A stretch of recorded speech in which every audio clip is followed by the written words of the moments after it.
Je déclare en tant que pasteur. Tika ba prison nyonso ba kangayo na forme nyonso.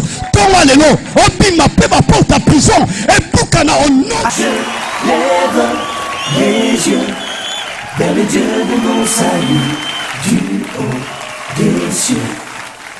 Il voit ma peine, il étend sa main quand la mienne s'est perdue et me ramène. Je lève les yeux vers le Dieu de mon salut. Seigneur, Dieu véritable, nous te disons merci pour ce matin. Nous sommes devant toi, devant ta présence. Sans toi, le roi de mon salut, nous ne pouvons rien faire.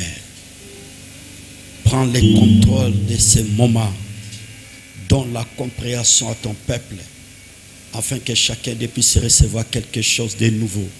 Je bénis ta gloire et ta seigneurie. Je m'oppose à toute force qui s'élève pour combattre les rendez-vous de ce matin. Que cela soit nul et sans effet au nom puissant de Jésus. Glorifie le nom de ton Fils à travers le Saint-Esprit du début jusqu'à la fin de notre retrouvaille. Au nom de Jésus, qui est l'auteur de notre salut, j'ai ainsi prié. Amen. Est-ce qu'on peut se lever tout pour tout ça, la lecture rapidement.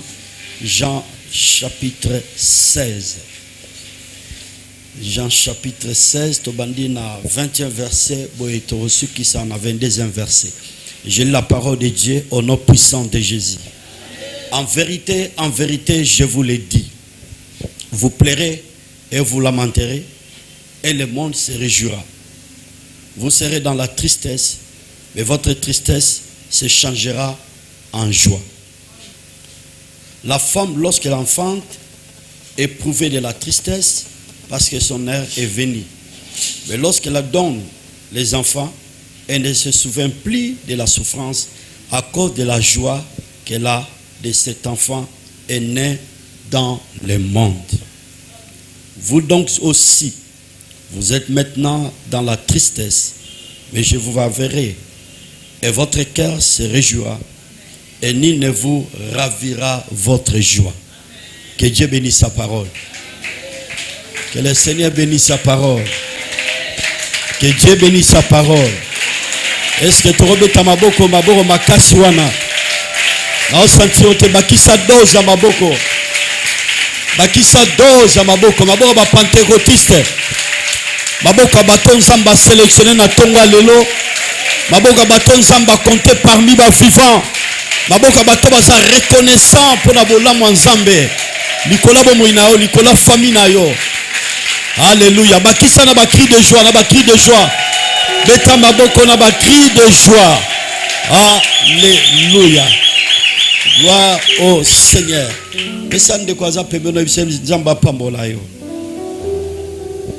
Merci beaucoup. Merci pour notre privilège. Une fois de plus, nous avons un rendez-vous à ma famille. Et un rendez-vous sacré, sœurs, frères, Pambate. Les familles sont sacrées. Et lui-même, le Créateur, a interpellé ma famille, Tomabota, Liboso et Abodjalisi Naye. Conseil gratuit, rendez-vous pareil. Ozanga raté. Ozanga raté, Froze, elle a toujours active. Ya komona na kana ba rendez-vous yo parce que Nzambe azako salela mabota bolamu ebele ezala sur le plan spirituel na ndenga molimo mais aussi sur le plan physique et souvent tango to poussa na kaliboso ya Yahweh asala kamakambe bele oyo ezala na contrôle na bisote oyo ezana maîtrise na yote lui-même il fait son travail en tant que créateur. Pambate libota nae, baza reconnaissant, ba beleme pay nae, ba poussane pay nae. Sans frère, ce qui Zambé alobi ala kisayo bolamu oyazo sala, nati netali bomo inayo, nati netali famille nayo, to foyer nayo. Je crois que de temps en temps d'abord inayo, tu ne cesserais jamais de célébrer le Créateur.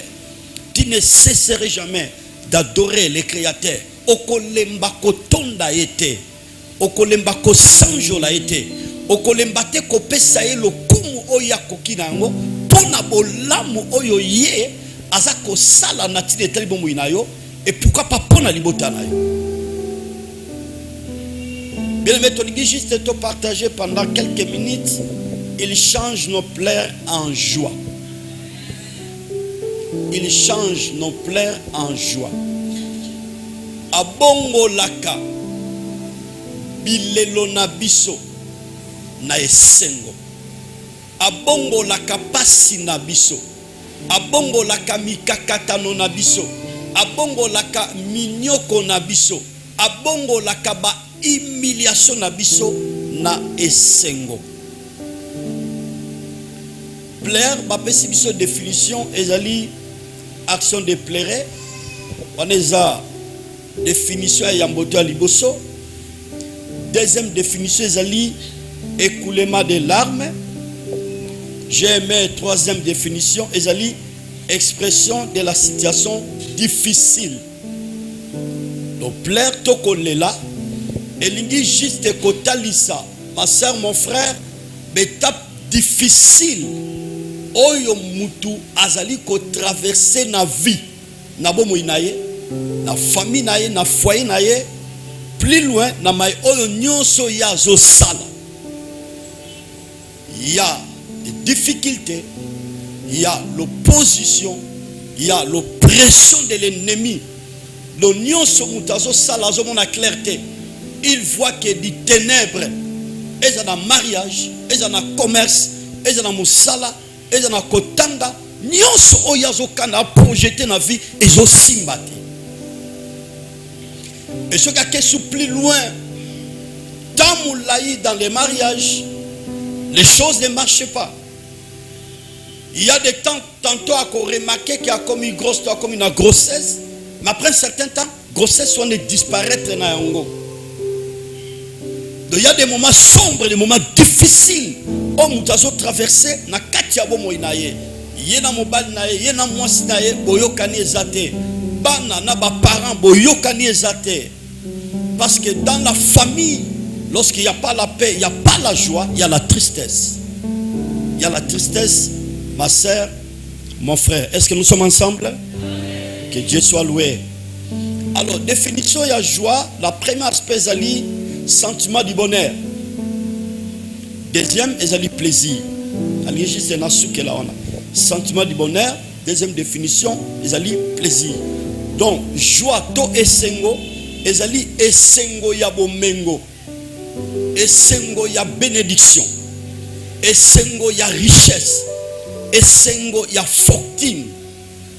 Et nalingi na benda makanisi ya mutu nyonso atie matambe na tongo lelo. La seule personne qui est mieux placée ya ko changer kolela na biso, mikakatano na biso, minyoko na biso comme esengo, c'est le Seigneur Jésus. Yende kaka wana azana makoki, ma soeur, mon frère, kolela na yo, minyoko na yo, bapasi na yo, mikakatano na yo, abongola yango ekoma esengo. Lenge babisi na biso bayembi, mai na miso na ngai, komi maya kolela, kati kati na esobe, yo bongoli pasi na ngao. Kolela oyo yangaye, komilela kosekao, oyo nazanga kilobi, lelo yo ekomi yangai. La seule personne oyo azana makoki même tonga lelo, kolela oyo leli tamulayi na santé na yo, kolela oyo leli tamulayi na situation kobota, kolela oyo leli tamulayi na situation musala, kolela oyo leli tamulayi na bitumba oyo etelema na vie na yo. La personne de Jésus azala makoki na tonga lelo, alongola kolela wana abongola ngo comme un sengo. Yenda sala makoki ko panguso pisoli, bato bakoko ya ko soulager ko consoler, mais le Seigneur Jésus a mieux placé, ma sœur, mon frère, na tonga lelo na rendez-vous ya tonga lelo a consoler motema na yo. O alobi mena bien tikete kokisama. O alobi mena bien tikete kolela koseka e banda kolela e disparaître ba plaire et disparaître na kati ya vie na yo, na kati ya famille na yo, na kati ya musala na yo. Tika koseka to kosepela e banda kati na vie na yo, na famille pe na nyonso zo sala. Que le Seigneur soit loué. Boye na verset to na buko to tangi. Le Seigneur Jésus pembeni ya ba disciple ya ba yekoli. Aebisi bango en vérité, je vous le dis. Vous pleurerez et vous lamenterez et le monde se réjouira. Vous serez dans la tristesse, mais votre tristesse se changera en joie. Le Seigneur Jésus autour ya ba disciple azolendi sabango pona kotali sabango ete bokolela bokoyoka pasi minyoko mikakatano mekasi kolela wana bino boke bakolela wana batamokili bakoyeba kosepela pona kolela wana. Et à préciser na ce que j'ai aimé alobi mais votre tristesse se changera en joie. Kolela na bino minyoko na bino mikakatano na bino ba pasi na bino ba humiliation na bino eko bongwa na desengo. Na premier aspect le Seigneur Jésus abadaki kolobela d'abord à propos de sa personnalité. Comment à cause de la crucifié, parce que ceux qui na texte yango azo parler bango ke naza na mwa ngonga muke na bino na ngonga mususu koya na relation na binote. Il parlait de sa mort.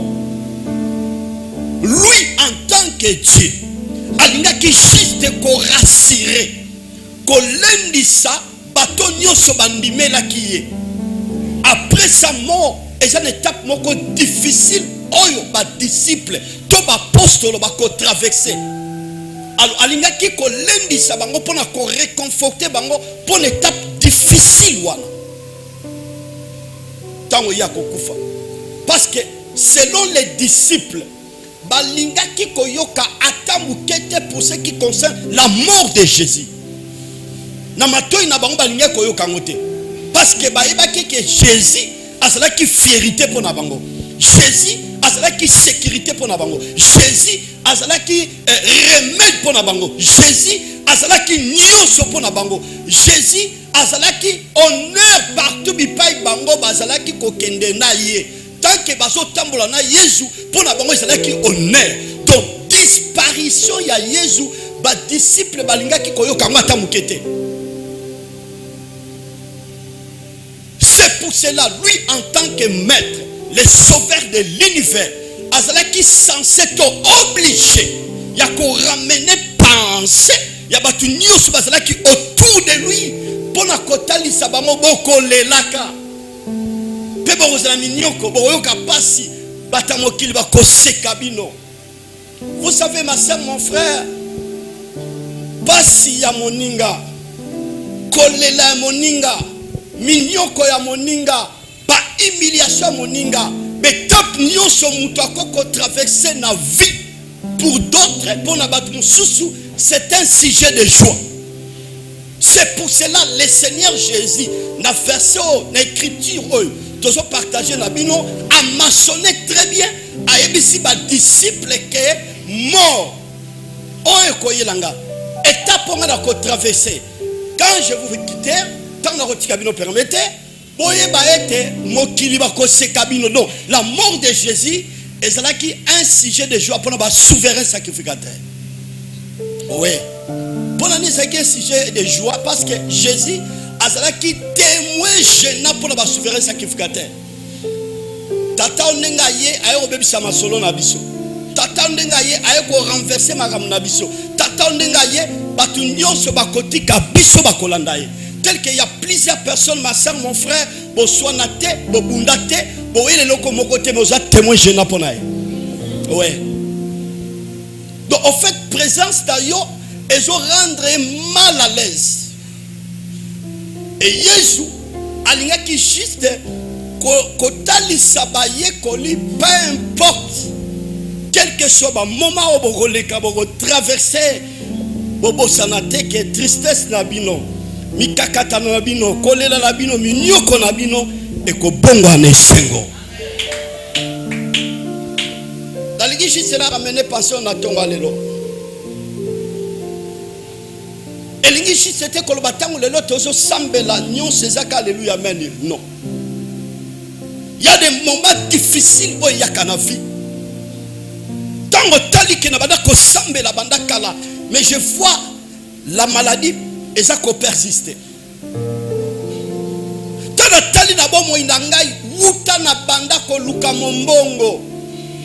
Mais commerce comme aussi n'a pas progressé. Rien ne va, rien ne marche. Il y a des plaies quelque part. Tanatali na katia ba faire nangai. Ma nyoso na zo sala ba katia ba faire na kitana mata. La côte sa marchandise dans la société, mais pour récupérer mes solos, ça me crée toujours des problèmes. Donc nous sommes dans ça là, et je tourne kaka ici comme il y a des plaies. Mais la ligne juste par rapport, il y a assurance. Oh le Seigneur Jésus a assuré les disciples parce que awa na expression ya langage oyo abande kolobela bango na fiti. Après sa mort. Mais pour le moment, Jésus était déjà mort, il était ressuscité, il est à la droite du Père. Donc dans le moment où nous sommes obligés, Jésus-Christ par rapport à ce qu'il a fait sur la croix. Parce que si Jésus n'était pas mort et ressuscité, notre foi est vaine. Ce qui Yesu akufa kitepe ase kwa kite kondima na biso esana litombate na yango moni arasire bango ayebisi bango ke bobangelo kote ataboko yoka pasi minyoko mikakatano ba tristesse nyonso bokoko bika boye baka yango ke tristesse dabino eko bongo anesengo. Ya de fois tam tozo tala ndenge tobotami na famille na biso mutamalonga sate. C'est la tristesse. Na famille na biso ne tobota bana basi bato babala rabazate soki muta kotinda kalibala juste ezaka libala yaka to vanda. Pe libala yaka to vanda ngo pe eza na réjouissance te.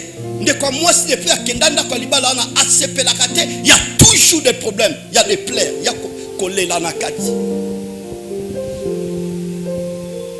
Totali ne tobotami na famille mutasata ko le veton abeta tolo. S'il y a un problème on se présenter à famille na ba somme ba 4 000 5 000 dollars.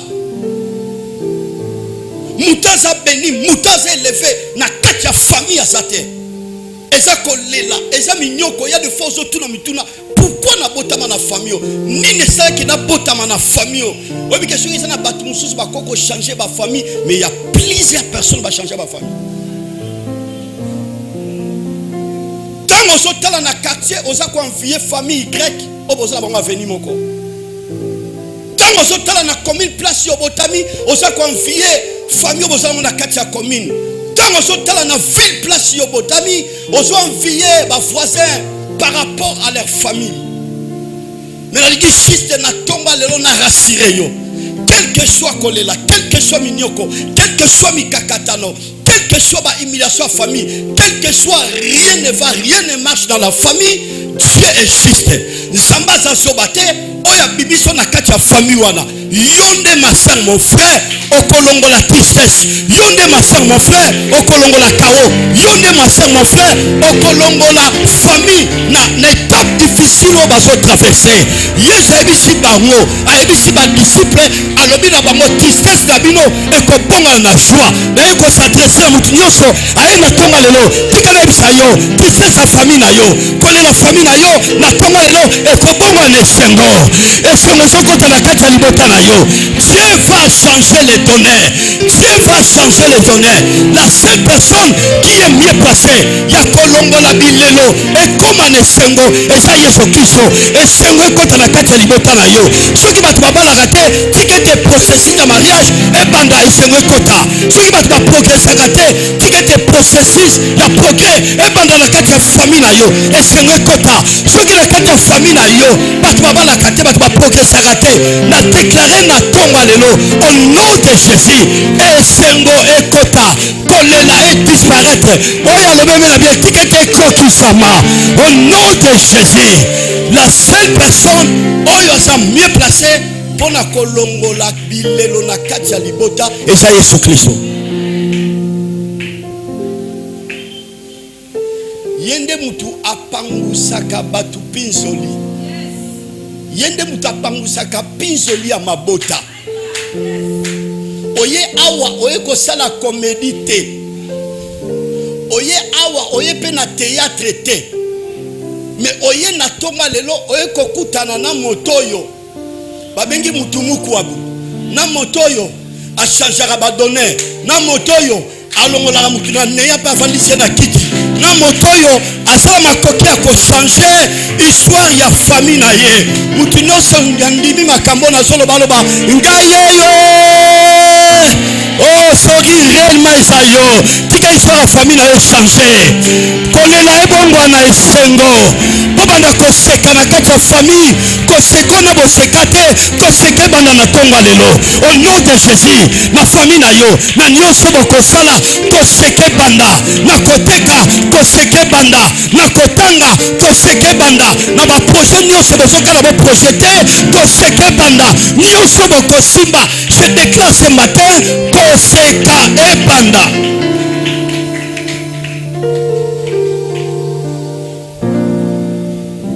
Écoutez, le Seigneur Jésus a précisé à Ebisi Bangoboye.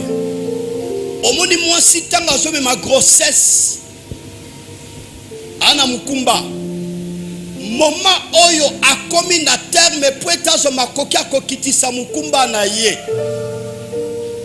Ezala sija joate. Ezala sija joate. Ba maman au bazar si ba bota baza mieux placé ba ko expliquer nga yango très bien. Le Seigneur Jésus a ça ko expliquer a ebisi ba disciple, a ebisi ba apostolo. Soki maman za na grossesse a komi na terme, alinga kitsa mukumba na moment wana. Esengo ezala rasute mignon komi kakatano. Azo senti ba angoisse. Même na tango wana memele biloko ya lingami a roli angote. Parce qu'on a douleur d'enfantement. A comme il a pas sa kobota. Et Bible précisait très bien.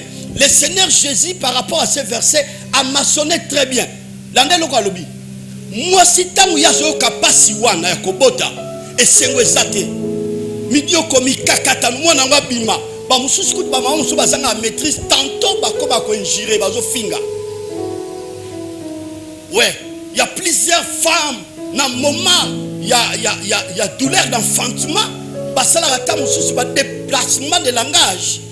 A offrir la table infirmière, a offrir la table mais pourquoi? Parce que douleur, en fait, elle n'a plus le contrôle. Tellement douleur elle est qui, tellement passe elle est qui, à sans du contrôle, elle commence à dire de n'importe quoi.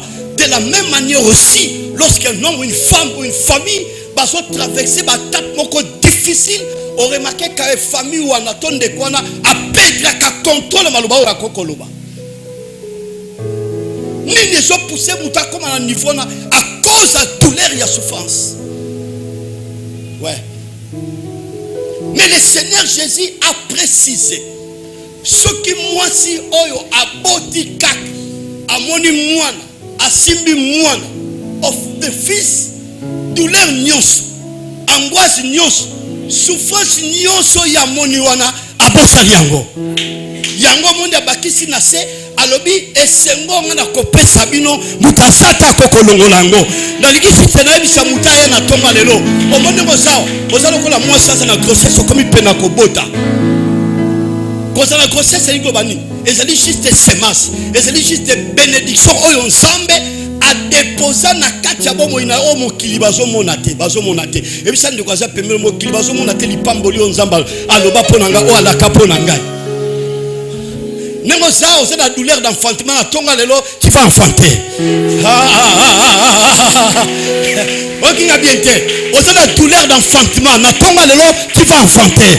Douleur d'enfantement, na solo belesanine. On y comme une mingi. On est une mingi famille na bino.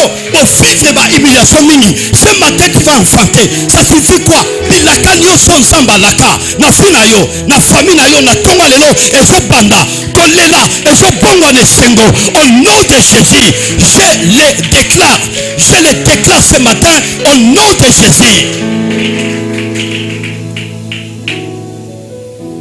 Obi betap nyoso lelaki na bundani na zoluka versa côté ezoyate.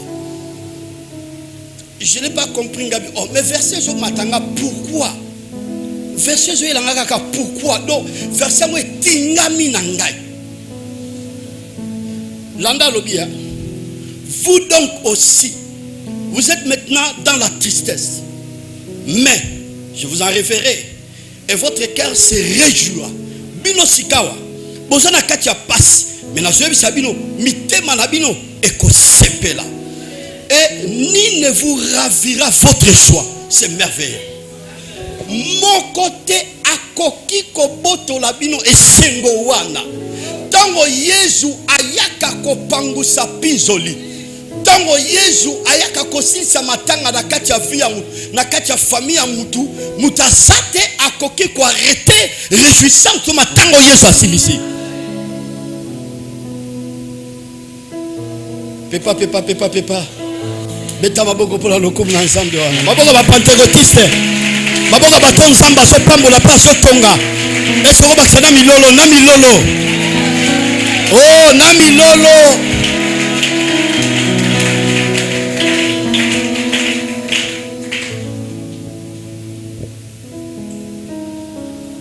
Comment on peut changer nos pleurs en joie? Comment on peut changer nos pleurs en joie? Lolenge kani tokoki ko bongola. Kolela na biso minyoko na biso na esengo. Lolenge kantu ko bongola minyoko to mikakata na biso ba passe na biso na esengo. Premièrement, bani l'inquiétude. Kolongola koimaima. Kolongola bilelo. Kolongola tristesse na tine talibo moinayo. Sœurs, frères, Bible Zolobana, Philippiens chapitre 4, verset 6. Il est écrit, ne vous inquiétez de rien. Mais en toute chose, faites connaître vos besoins à Dieu par des prières et par des supplications. Inquiétude par rapport à un moment où traverser la vie, na famille, il faut bannir yango.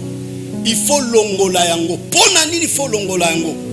Ponani, c'est que nous avons inquiétude parce que la personne de Jésus, yende aza mieux placé par rapport à l'inquiétude na yo asilisa yango. Yende aza mieux placé, ma soeur, mon frère, kolela na yo apangusa yo pinzoli. C'est pour cela Jésus a rassuré bango boko lela, mokili bako sepela. Mais yebaka yango tristesse d'abino, passe d'abino, minyoko n'abino, et ko bongo anesengo. Et Bible est qui doit confirmer, ma soeur, mon frère. Ecclésiaste chapitre 3, verset 4. Il y a un temps pour pleurer, il y a un temps pour rire. Donc par là, tu dois comprendre des temps. Et ça n'a pas ça. Nazo lela na finara par rapport au moment où nazo traversé. Ndakisa, Moussa les athées, ndakisa, mariage les athées, ndakisa, kobote zate, ndakisa, progrès zate, ndakisa ba démarche nyonso nazo sala pour na voyager. Et aussi simbate, ça peut arriver. Mais ça viendra un temps.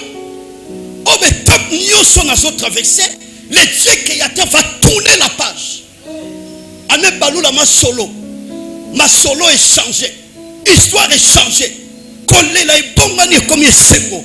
nasane sengo kati na motema na parce que liteya ya tonga lelo ezaka na mutu moko oyo nzamba bongisaki pona ye liteya oyo mutu moko asawa lelito mutu moko asawa yoki bikakatano to mutu moko asawa tanga tali famille na ye il sent le fardeau souci eza a changé ba donner famille mais asomona ba kokesa te nzamba moni kolela na yo nzamba yoki passe na yo na tonga lelo kolela na yo kolela famille asa bongo la ngone sengo okosa la sujet à joie pour la famille na yo pour la famille na yo Dieu créateur va changer les données ce matin au nom de Jésus. Est-ce que nous sommes ensemble? Pépa.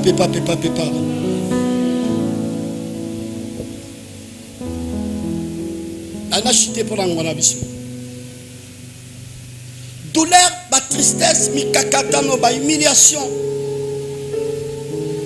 La seule personne qui a mieux placé ma soeur, mon frère, pour changer les données, Kolela, et bon, c'est le Seigneur Jésus. Deuxième aspect pour clôturer. Tobi premier aspect, kolongola inquiétude, kozala na société. Vine so dépend na yo moko te, ni na yaya, ni na leki, ni na ba parents. Ta vie ou notre vie dépend du Seigneur. C'est pour ça la Bible dit maudit soit l'homme qui se confie. Ah ouais. Il faut toujours éliquer en a. Et ça la répand, il faut bannir l'inquiétude. Deuxième aspect, savoir saisir les promesses. Beta ma bon na lokom na nzamba. Bakisa dos maboko. Dos maboko tozo clôturer tonto sambela. Alléluia, Jésus est vivant. Savoir saisir les promesses koyeba ko simba bilaka. Yesu ayebisi bango awa boko lela pe boko nyokwama. Mais eloko esengeli boyeba ke kolela na bino ekobongwana na sengo pe na se abakisi mutu moko te akoki kobotola bino esengo wana. Quand on parle ici la joie, nous voyons le bonheur, nous voyons la bénédiction, nous voyons la fécondité, le mariage, la réussite et le succès, ainsi de suite. Yangon des joie. Et dans la Bible, nous avons deux types de réjouissance ou joie. Première joie ou réjouissance, ezali bomengo, ezali bilaka, oyo tata nzambe alaka ponati netali banana. Nana rasio na tonga lelo ke bilaka ya nzambe eko ratete na vie na yo, quel que soit l'étape aux autres traverser. Bilaka nzambe na bomo inayo eko lata nzoto, quel que soit ba humiliation aux autres traverser. Écoutez ce que dit la parole du Seigneur. Hébreux chapitre 10 verset 23. Retenons fermement la profession de notre espérance. Car celui qui a fait la promesse est fidèle. C'est merveilleux. Bosimba nabo kasi nyonso. Kondima na bino, pelikia na bino, pambate. J'aimais, c'est merveilleux. Mutu oyo apesaki elaka. Mutu oyo ayebaki kolaka asa sembo. Vous savez, na likambete la promesse, mobana kolaka na tongo na midi a changé. Yaena koko la kana midi n'a pourquoi changer. Chef là koko la kana midi n'a pourquoi changer. Mais le Seigneur que nous prions, azalaka sembo pa respecta kabila kana e. Tant ya la kiona tongo na midi ko réalisango. Tant ya la kina midi na pourquoi ya ko réalisango. Je vous annonce ce matin, je relâche les promesses de Dieu. Na tine telibo moinayo, tikabila kaya nzambe, ela tanzoto na fina yo. Tikabila kaya nzambe, ela tanzoto na famille na yo. Na tongwa lelo kolela nyosa fina yo, kolela nyosa famille na yo esila. Ibisa ndiko za pebelo, esila au nom de Jésus. La kangi Bible nanga.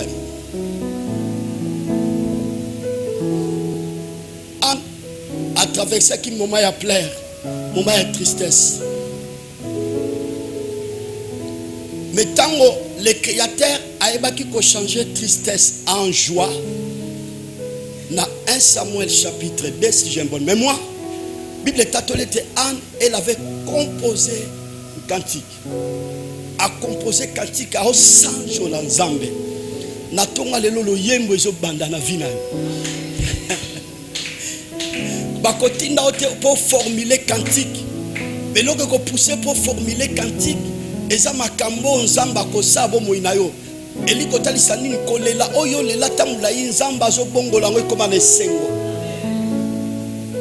Matanga we kota na vino na famille na yo nzamba zo bongola ngo koma sengo.